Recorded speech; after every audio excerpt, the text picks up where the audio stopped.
Tes tes 1 2 tes cek cek cek.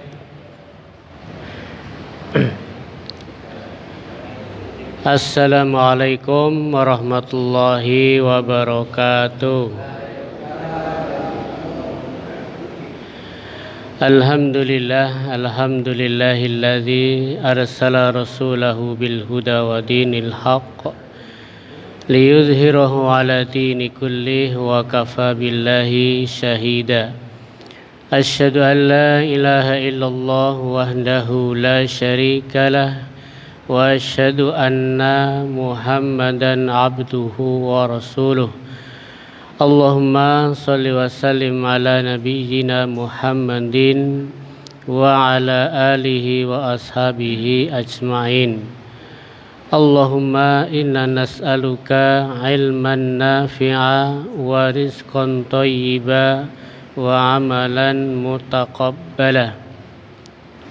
Allahumma anta rabbi la ilaha illa anta khalaqtani wa ana abduka wa ana ala ahdika wa wa'dika mastata'tu. A'udzu bika min syarri ma sana'tu. Abu'u laka bi ni'matika 'alayya wa abu'u bi dzambi faghfirli fa innahu la yaghfirudz dzunuba illa anta.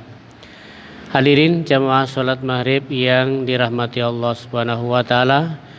Alhamdulillah pada kesempatan malam hari ini kita bisa hadir kembali. Salat dan salam tak lupa pula kita aturkan kepada junjungan Nabi kita Muhammad sallallahu alaihi wasallam, keluarga beliau, para sahabatnya, serta orang-orang yang istiqomah di jalannya sampai hari kiamat kelak nanti. Malam hari ini mari kita niatkan ibadah kita ikhlas lillahi ta'ala, supaya amal-amal kita diterima di sisinya dan mendapatkan pahalanya. Kita lanjutkan yaitu pembacaan fikih hadis-hadis dalam kitab Bulughul Maram. Kemarin sampai apa? Ada yang mengingat? Hah? Menjawab salam sudah ya? Menjawab salam ketika sholat. Membawa anak ketika sholat? Sudah. Membawa anak sudah ya? Nah. Membunuh kalajengking ular belum ya? Ya, berarti sampai ini ya. Qatlul mu'dzi fi shalah, membunuh sesuatu yang membahayakan di dalam sholat. Wa Nabi Hurairah, dan dari Abu Hurairah radhiyallahu anhu semoga Allah meridhoinya, qala dia berkata, qala Rasulullah sallallahu alaihi wasallam, Rasulullah sallallahu alaihi wasallam bersabda, uqtulul aswadaini, bunuhlah dua hitam, dua yang berwarna hitam, fi shalah, di dalam salat. Apa itu dua yang hitam itu? Yang pertama adalah al-hayyah, yaitu ular. Yang kedua wal aqrab, yaitu kalajengking. Akhrajahu al-arba'ah, hadis ini dikeluarkan oleh imam yang empat. Wa shahahu Ibnu Hibban, dan disahihkan oleh Ibnu Hibban. Ya.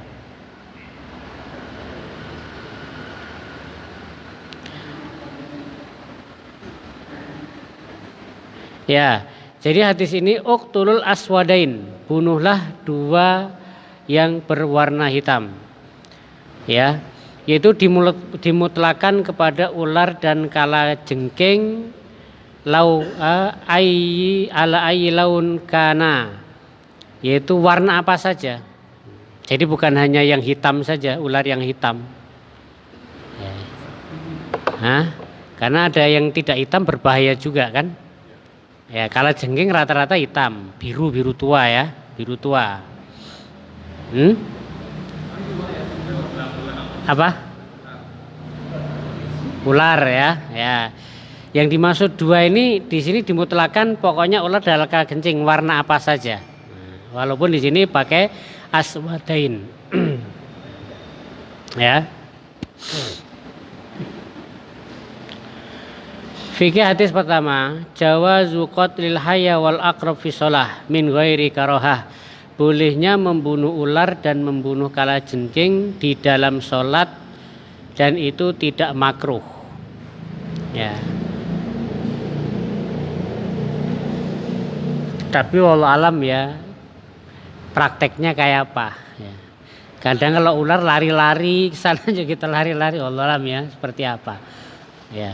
Apakah kalau dulu kan orang-orang dulu kan kemana-mana pakai senjata ya, pakai pedang kan? Jadi mudah saja begitu ada ular di tanah langsung pul. Nah, kalau sekarang kita sholat ada ular ya cari alat dulu kan? Ya, maka penting senjata ya, penting senjata itu di mana-mana.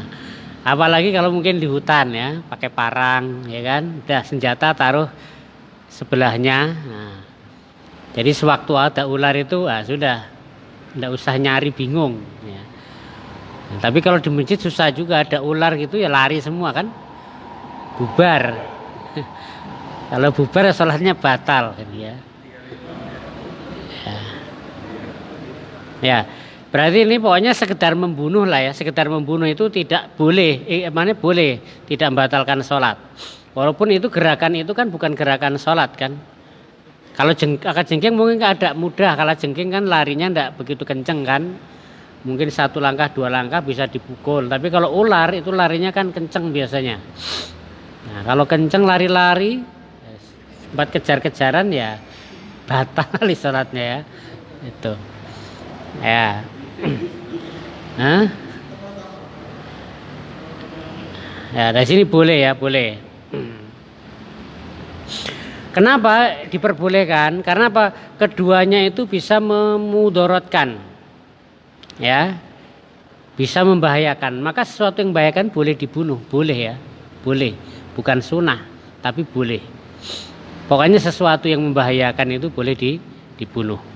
Tikus membahayakan tidak? Membahayakan juga ya. Misalnya makan apa? Kabel listrik. Ya kan? Nah, itu juga. Nah, jadi kemudian pokoknya nanti hanya bukan 2 binatang ini saja, bukan hanya apa ular dan kalajengking, pokoknya sesuatu yang membahayakan gitu loh. Maka boleh maling. Ya, pencuri itu ya ditangkap bukan dibunuh ya. Karena nanti hukuman pencuri bukan dibunuh ya. Pencuri itu nanti di kisosnya potong tangan kalau dia memang memenuhi syarat-syarat tertentu.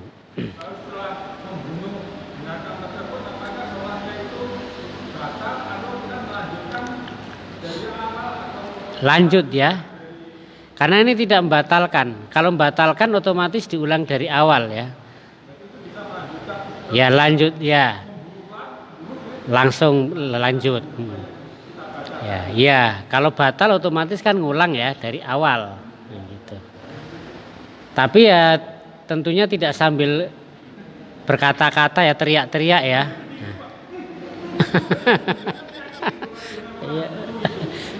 Kebiasaan ya membunuh pakai gitu ya. Ya.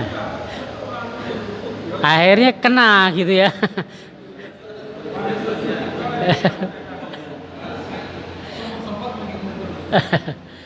Ya kalau itu kalamnya, perkataan itu tidak sengaja refleks tidak batal kan. Tapi kalau sudah tahu berkata-kata dalam sholat itu batal, terus kemudian waktu membunuh itu juga dia sadar ya, nah itu tapi otomatis biasanya teriak-teriak ya. Kan jarang ketemu ular kan kita ini, apalagi orang kagetan. Ada ular langsung ular lari sudah. Ya batal sholatnya akhirnya kan gitu.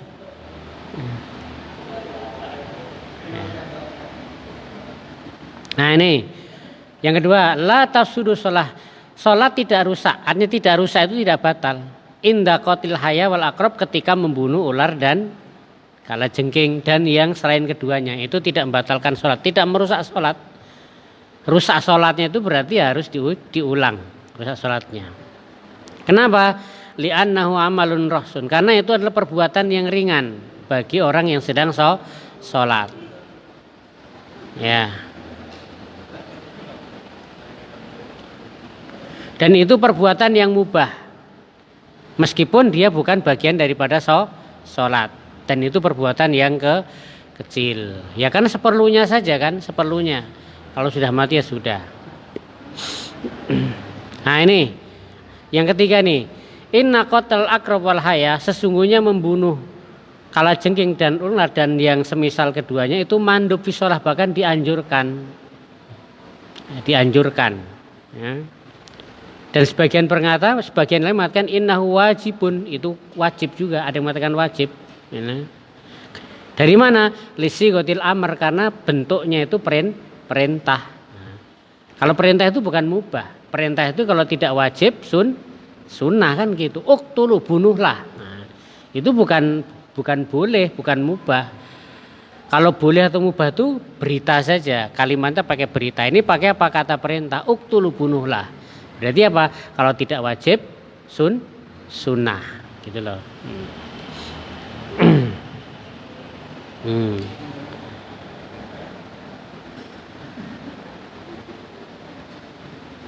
Ya. Kemudian boleh bahkan disunahkan membunuh setiap hewan yang membahayakan dan memberi mandorot di luar sholat. Jadi di dalam sholat maupun di luar sholat itu boleh. Ada binatang yang membahayakan, ya kalajengking, ular, apalagi pokoknya binatang yang membahayakan itu boleh. Ya. Yang paling membahayakan biasanya apa? Ular, kalajengking ya, binatang buas itu. Kucing, ya pokoknya kalau dia membahayakan. Nah, lipan itu membahayakan juga kan? Lipan membahayakan.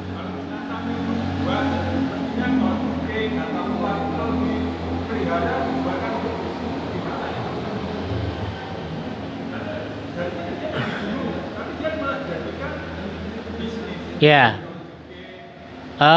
secara umum dalilnya tidak boleh ya, tidak boleh kita itu memelihara sesuatu yang membahayakan, memudorotkan. Banyak orang pelihara buaya, pelihara ular, itu kan memudorotkan, membuat takut orang kan juga. Ya, membuat takut orang itu kan juga tidak dapatkan pahala, malah dapat dosa. Nah kalau orang-orang kaya bukan hanya ular, tapi harimau, ya kan? Nah orang-orang sultan itu peliharaannya bukan kucing, tapi apa? Harimau, singa, kan gitu. Iya. Orang-orang Arab tuh ya peliharaannya kan gitu.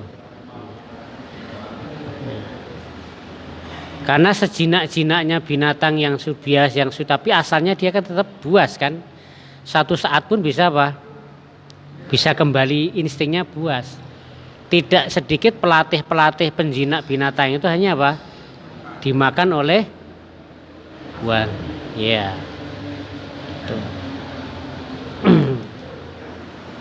Jadi itu yang pertama. Kemudian yang selanjutnya babu sutrotu fi shalah, yaitu bab sutroh di dalam sholat. Sutroh itu batas ya, batas. Ya, batas orang yang sholat. Sutroh namanya ya. Sutroh. Jadi kita sholat, di depannya ada tembok. Kita sholat di sini. Nah, ini ada tembok. Ini namanya sutroh. Kalau yang sub 2 di sini, di depannya orang-orang. Nah, ini orang ini namanya sutroh. Gitu ya. An Nabi Juhaim ibnu Harith, dari Ibnu Juhaim bin Harith radhiyallahu anhu, semoga Allah meridhoinya, qala, dia berkata, qala Rasulullah SAW bersabda, lau ya'lamul maru, seandainya orang yang lewat di depan sholat mengetahui maza alaihi minal ism, yaitu apa dosanya dari melewati orang yang lewat di depan sholat tadi, lakan ayyakif arba'ina khairan lahu, tentunya diam selama 40 lebih baik baginya. Jadi ada orang sholat, seandainya kita tahu dosanya melewati orang sedang sholat, diam di situ nunggu selama 40 itu lebih baik baginya daripada lewat depan orang sedang sholat. Ya.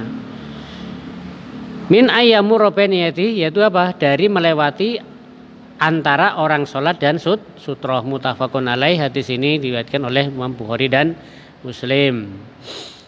Ya, 40 itu berapa? Ada yang mengatakan arba'ina kharifan itu 40 tahun. Jadi berdiri 40 tahun itu lebih baik daripada melewati di depan orang sedang sholat. 40 tahun tuh di situ aja dah. Kamu 40 tahun di situ nunggu kan gitu. Ya.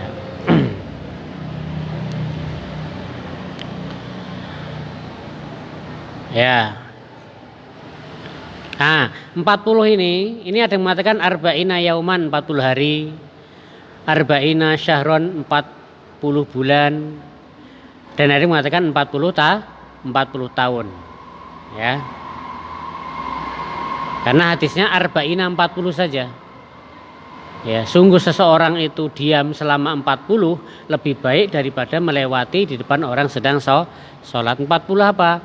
Ada yang mengatakan 40 hari, 40 bulan, 40 tahun.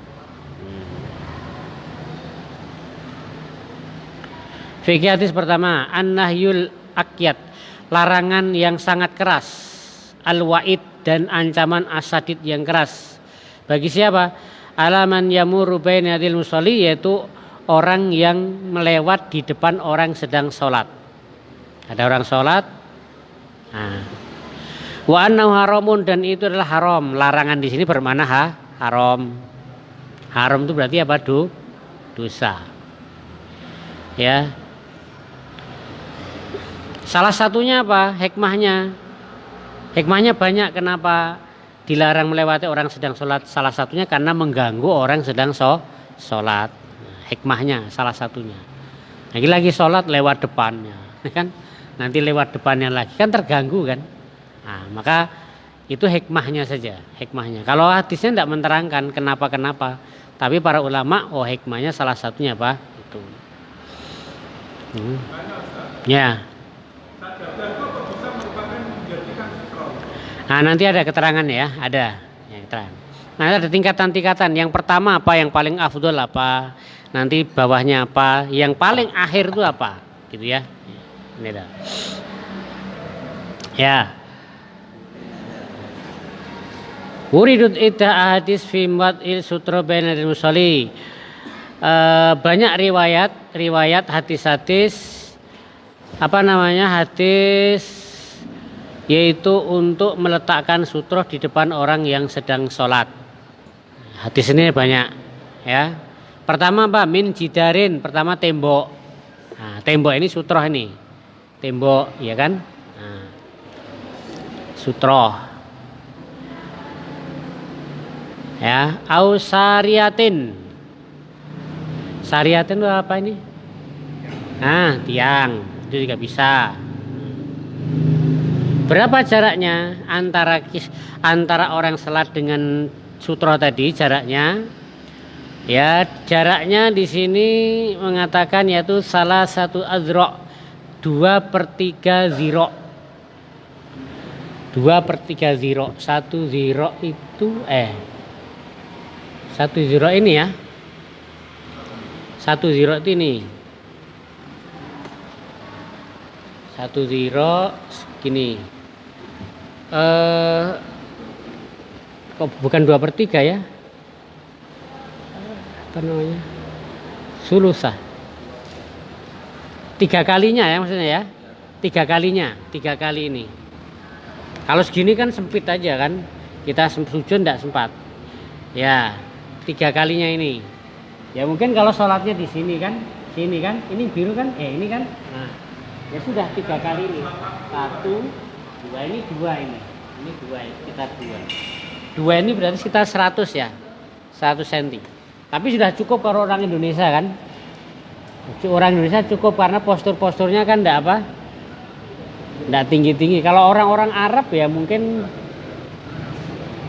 ya sundul ya, jadi gitu. Kalau kita itu ya seperti ini ukurannya.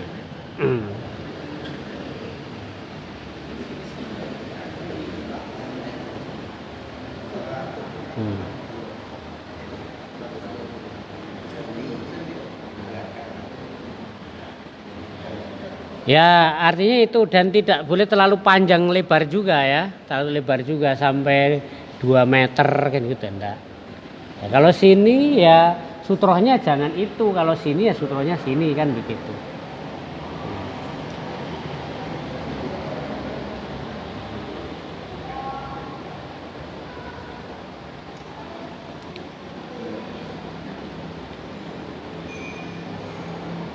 Ya, kemudian lihat hadis Suhail. Hadis Suhail dia mengatakan bahwasanya Rasulullah bersabda, "Idza shallatukum ila sutra," apabila salah seorang di antara kalian salat menghadap sutra, faliyatnu minha, maka dekatilah.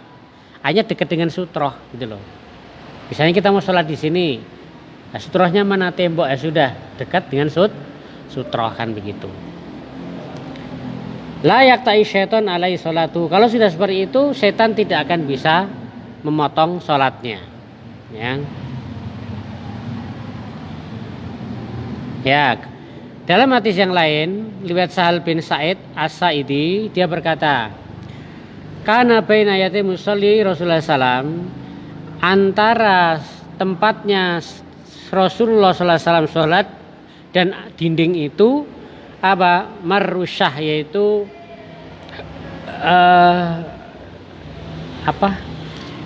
bisa dilewati oleh domba gitu loh. Jadi kambing itu bisa lewat. Jadi tidak terlalu sempit kan, tidak terlalu sempit. Jadi jarak antara Rasul dengan sutrohnya itu seukuran domba itu bisa lewat di depannya. Itu hadis yang lain. Kemudian larangan melewati di depan orang yang sholat, ya. Dan sholat menghadap ke sutroh itu umum, ya. Setiap orang yang sholat, baik sholat fardu ataupun sholat sunnah, baik imam ataupun sendiri. Ya, kalau makmum sutrohnya imam, ya. Tapi kalau imam punya sutroh sendiri, kalau orang sholat sendiri punya sutroh sendiri. Kalau makmum itu sutrohnya imam. Kalau makmum ya, khusus makmum. Maka kalau sholat jamaah sini kita batal, ya, melewati depannya ini tidak masalah. Karena sutrohnya jamaah itu apa?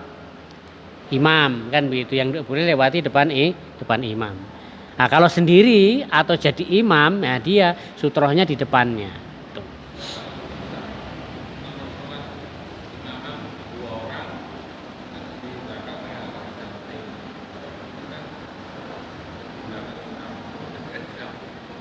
Berarti sutrohnya ya, iya depan imam ya, sutroh jadi imam ya. Sutrohnya apa? Ya imam. Iya. Oh iya. Ya. Ya kalau berdua ya.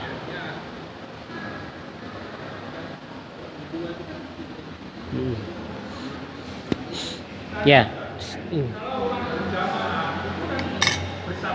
Ya. Yang batal itu di tengah barisan, itu bagaimana cara dia untuk keluar? Belakangnya sedangkan ada masih melaksanakan sholat. Depannya sampingnya juga masih aktif berbunyi. Ya. Sholat. Kita duduk atau bagaimana kita mau berjuang atau kan mau keluar dari barisan? Boleh keluar, boleh aja keluar. Cuman jangan sampai bikin repot, gaduh ya, kan gitu. Dan itu tidak membatalkan sholat karena gerakan juga tidak banyak kan. Dulu pernah kayaknya ya, ketika orang sedang sholat batal kan harus ke belakang kemudian baru balik lagi ya, pernah bahas itu. Ya.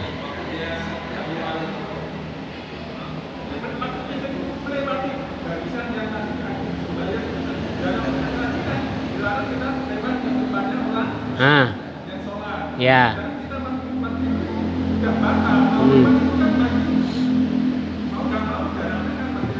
Iya.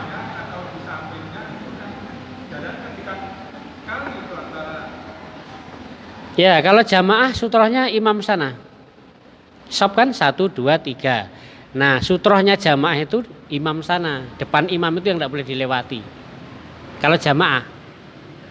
Jadi Boleh, tidak apa-apa. Karena pas sutrohnya jamaah itu di imam sana. Kecuali sholat sendiri, katanya sholat sendiri, maka ya sutrohnya, misalnya ada orang sholat sendiri bukan jamaah, ya sudah, tidak boleh dilewati. Tapi kalau sedang berjamaah, sutrohnya mana? Misalnya ini sop kedua, ini sutrohnya mana? Sutrohnya ya imam sana yang tidak boleh dilewati. Jadi mau lewat yang di sop pertama, sop ketiga tidak apa-apa. Ya.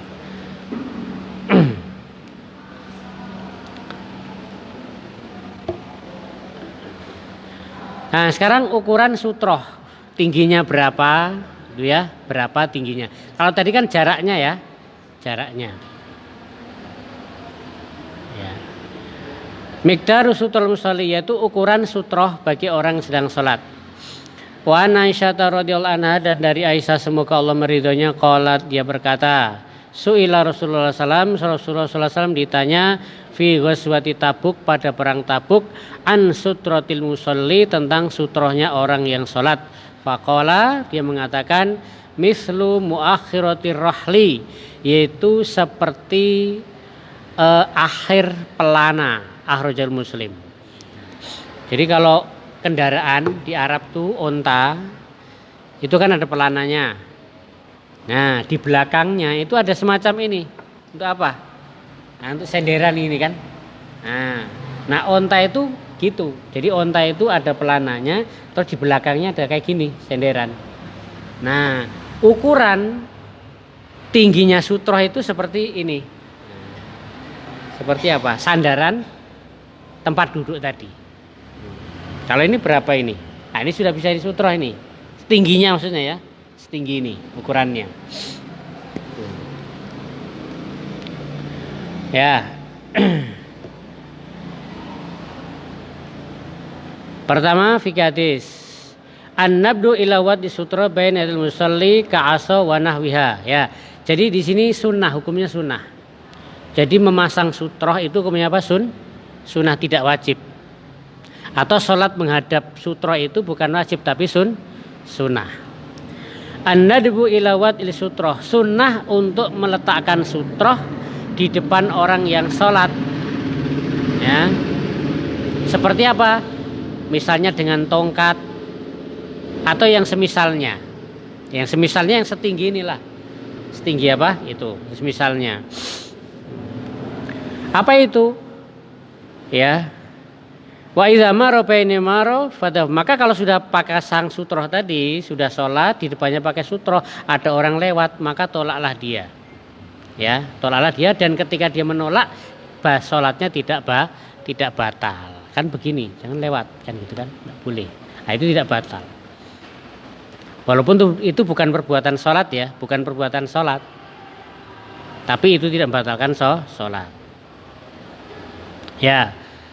Aqallu miqdari li sutrati bi miqdari muakhirati rahli. Minimal ukuran atau tingginya sutro itu seukuran ya tadi, seukuran sandaran pelana kendaraan. Ya. Wahia qadru azmi zira. Ya sekitar apa? Tulang zira. Atau yang tadi sepertiga zira. Ini kan satu zira dari sini sampai ini ya. Ya, sepertiganya. Sepertiganya ya. Sepertiganya inilah. Bisa dibagi 3. Oh, atau 2/3 di sini. Ya. Kalau di sini atau sekitar panjang yaitu 20 cm. 20 cm. Berapa? Ini 30 lebih ya. Ini 30 kayaknya. Ya, sekitar apa? 20 cm.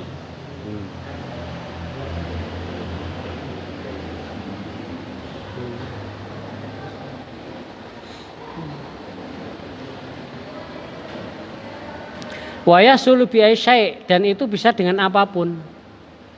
Apa saja. Misalnya kita pakai tas ya, tas ini taruh di depannya. Sepatu ya bisa aja taruh di depannya kan kalau dianu. Nah, untuk menandakan oh ini area tempat sholat gitu loh. ini tuh menandakan ini area tempat sholat, jangan lewat di situ kan begitu. Sehingga kalau nanti sudah dikasih sutroh ada orang lewat situ ya ditolak. Tapi kalau di luar sutroh ya silahkan, tidak usah ditolak kan begitu. Karena sudah di luar sutroh, maksudnya kan begitu. Ya.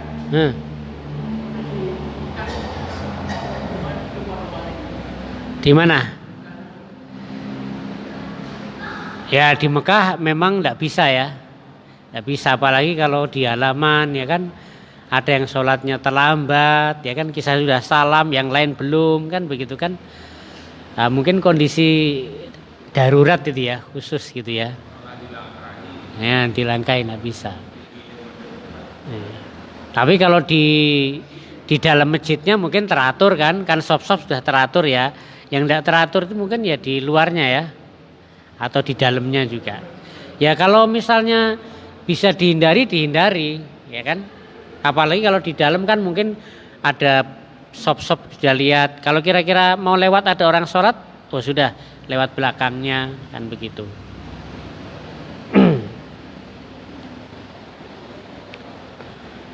Ya sekitar 20 meter dan itu bisa dengan apa saja. Yang penting sutroh. Kemudian yang ketiga al-hikmah fi wad'il sutroh. Hikmahnya apa sih kok disunahkan untuk meletakkan sutroh? Ya, supaya apa? Supaya pandangan kita itu tidak melampaui daripada sutroh. Ya sudah, pandangan kita kan tempat sujud. Kalau sudah ada batasannya sutroh, ya sudah tidak usah memandang di luar sutroh kan begitu maksudnya. Kalau tidak ada sutroh kan bisa melihat sepanjangnya kan. Tapi kalau sutroh sudah batasan kamu lihat ini ada batasan sutroh, tidak usah mandang lebih dari situ. Itu hikmahnya. Ya. Kemudian hikmah yang kedua apa? Melarang orang yang mau lewat di depan orang sholat. Jadi pasang sutroh itu supaya orang tidak melewati pas depan kita. Pasang sutroh makanya kan itu.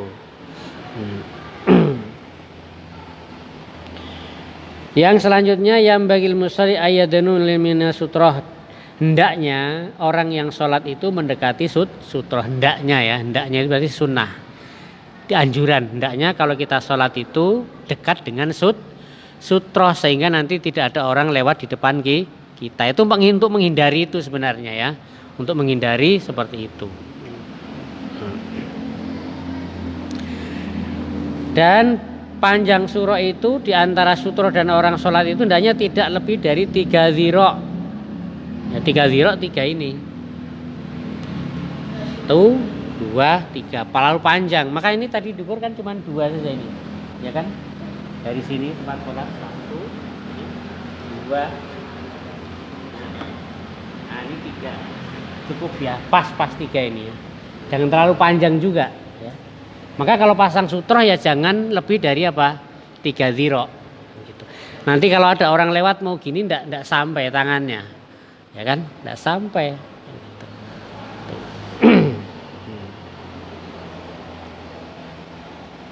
Ya.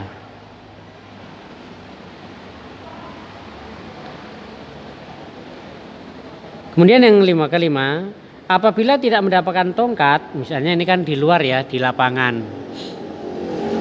Mau pasang sutroh, enggak ada. Kalau di masjid kan ada tiang, ada tembok, ya kan? Ada tas, ya kan? Lagi HP bisa enggak HP? Taruh depannya situ. Hilang. Kalau di sini enggak hilang ya. Ya. Nah, apabila tidak mendapatkan tongkat, ya, dan semisalnya, maka bisa juga dengan batu. Yang penting untuk nanda, oh ini sutrohnya kayak gitu loh. Atau tanah, bisa juga. Itulah tanah. Atau juga barang bawaannya, apa dia bawa apa kan? Tas ransel, ya sudah taruh situ. Ini makanya di tempat yang lapang ya, tempat yang lapang.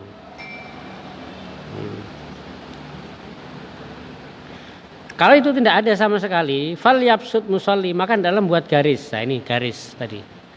Garis. Ya. Kan garisnya itu makuson kaya atil mihrab, seperti mihrab. Mihrab kan gini ya. Nah, jadi depan kita kasih garis seret gitu melengkung kan gitu. Nah, itu sudah. Kalau enggak ada sama sekali ya, tongkat enggak ada, tas enggak ada, ya sudah garis ini juga ini masuk ya. Itu garis ya yang melintang di depan kita, garis red ataupun garis yang lurus sejajar begini dari samping kanan kita, garis red sampai tempat sujud kita ya, atas ya. Nah, akhirnya nanti juga kalau di Syafi'iyah itu sajadah itu masuk nanti.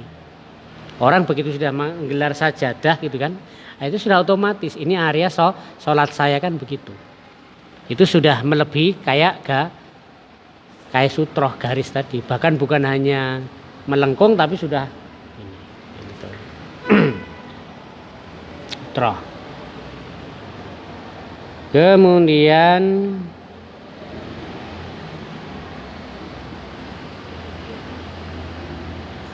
yahrumul murur bainal yad dan musalli bainal surah, haram lewat antara orang yang sholat dan sutroh. Kalau sudah dipasang sutroh, kok ada orang lewat situ, haram tadi ancamannya. Tapi kalau sudah apa? Sudah pasang sutroh, sorban, ya sudah mewakili ya, sudah mewakili. Kan orang sudah semaksud juga kan, ini sebagai tanda kan begitu ya. Karena itu ketika tidak ada barang pun maka garis pun bisa kan begitu. Ya. Orang kebanyakan kalau pakai serban itu kan bukannya untuk sutra itu kan untuk sujud, alas. untuk alas ya. Ya, itu bagaimana kalau dia itu niatnya bukan untuk sutra itu, nanti niatnya untuk alas sujud. Iya. Sedangkan sutra itu kan ada niat kita menaruh batasnya. Iya, iya. Ya, kalau enggak misalnya dia pakai sajadah bukan untuk sutroh tapi untuk sujud, ya dia tidak memasang sutroh berarti. Jadi kalau ada orang lewat di situ bukan salahnya orang lewat, tapi salahnya dia kenapa tidak pakai sutroh kan begitu.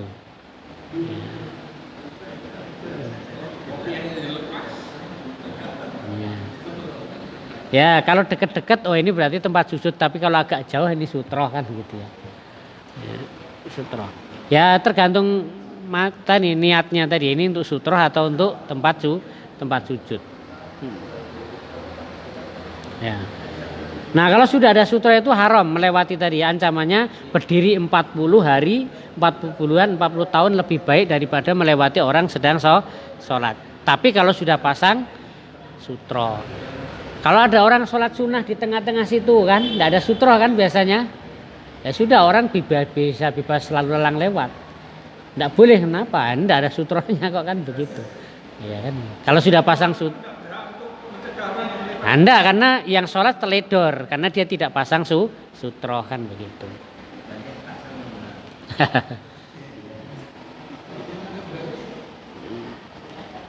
Ya intinya sutroh ini kan berarti hikmahnya supaya apa? Supaya kita bisa fokus, tidak terganggu orang lewat kan begitu.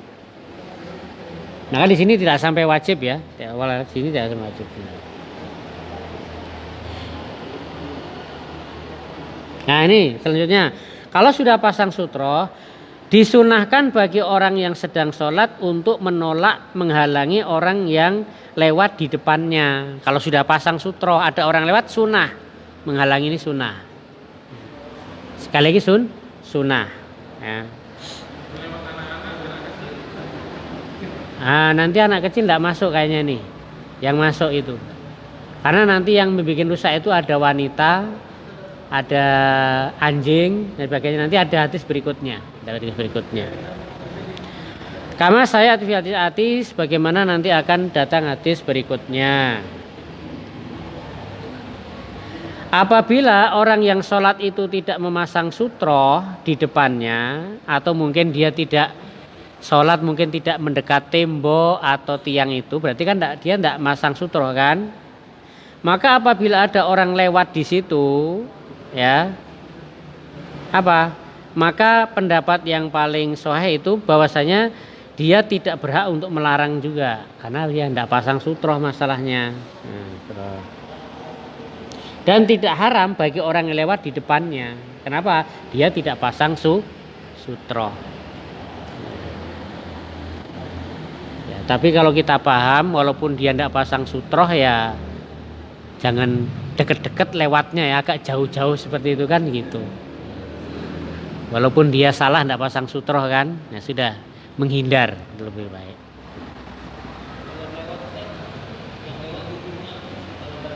Haram tadi. Haram kalau sudah pasang sutroh tapi. Ya kalau tidak di sini tidak. Ya, tidak haram. Ya. Karena apa? La yahrumul murur baina yadai. Yaitu tidak haram bagi orang lewat di antara salat, lakin yukroh tapi makruh. Ya karena tetap ganggu orang sholat kan. Ganggu orang sholat itu kalau tidak ada sutroh ya makruh saja. Ya agak jauh-jauh kalau lewat lah tidak pasang sutroh dia. Lewat belakangnya kan gitu. Makruh.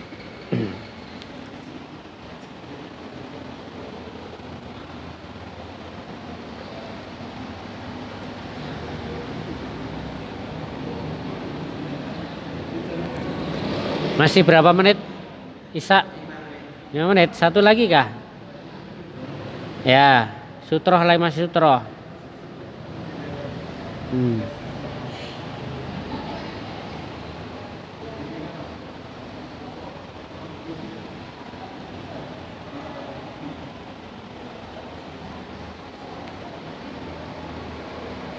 Besok aja ya. Nanti nanggung ini. Nanggung. Ya, kita akhiri dengan doa majelis. Subhanakallahumma bihamdika asyhadu an la ilaha illa anta astaghfiruka wa atubu ilaik. Assalamualaikum warahmatullahi wabarakatuh.